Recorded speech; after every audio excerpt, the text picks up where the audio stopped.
Helicopter నుంచి నోట్ల వర్షం కురవడంతో వాటిని చేజెక్కించుకోవడానికి జనం ఎగబడ్డారు.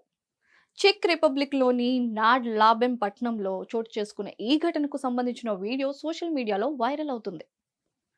Check influencers, TV host Kamil Bartoshek $1 million నోట్‌ను అంటే భారత్ కరెన్సీలో 8 కోట్ల పైగానే హెలికాప్టర్ పైనుంచి కుమ్మరించారు. దీంతో ఆ కరెన్సీ నోట్లను దొరకబుచ్చుకోవడానికి స్థానికులు పోటీపడ్డారు. అయితే తొలుత ఓ పోటీ నిర్వహించిన కమిల్ అందులో విజేతగా నిలిచిన వారికి ఆ సొమ్మును బహుమతిగా అందజేయాలని భావించారు. కజామా చిత్రం వన్ మ్యాన్ షో ది మూవీలో కోడ్‌ను అర్థం చేసుకుంటే $1 మిలియన్ ఇస్తామని ప్రకటించారు.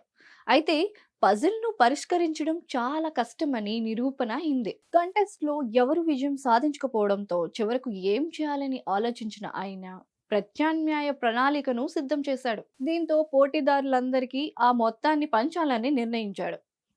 ఇందుకు వేదికకు సిద్ధం చేశాడు బార్టోషేక్. వారికి ఈమెయిల్ ద్వారా కొన్ని గంటల ముందు సమాచారం ఇచ్చాడు. ఆదివారం సాయంత్రం 6 గంటలకు నగదు పంపిణీ చేపడతానని, ఆ సమయానికి అక్కడకు చేరుకోవాలని సూచించాడు.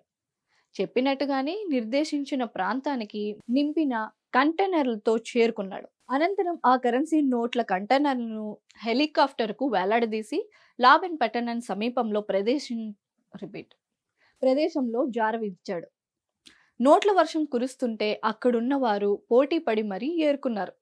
దీనిని వీడియో తీసి తన ఇన్‌స్టాగ్రామ్‌లో కమిల్ షేర్ చేయడంతో ప్రస్తుతం వైరల్ అవుతుంది. మనీ రైన్ పేరుతో ఈ వీడియోను విడుదల చేశారు.